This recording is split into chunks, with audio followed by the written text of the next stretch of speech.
ایمان کے ساتھ مل کر ان کی شکر گزاری کی عبادت کرتے ہیں کہ پیارا قرآن ہمیشہ ان کو اپنے حفظ و ایمان میں رکھے اور ان کو اپنی برکات اور فضائل سے نوازتا رکھے۔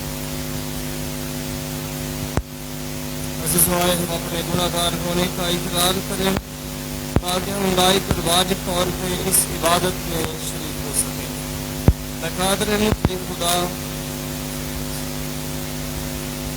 میں نے اپنے خیالوں، باتوں، کاموں نیز غفلت سے بے شمار گناہ کیے، اس لیے میں مقدسہ مریم ہمیشہ ہماری سب فرشتوں اور مقدسوں اور آپ سب سے التماس کرتا ہوں کہ خداوند ہمارے خدا سے میرے لیے دعا کریں۔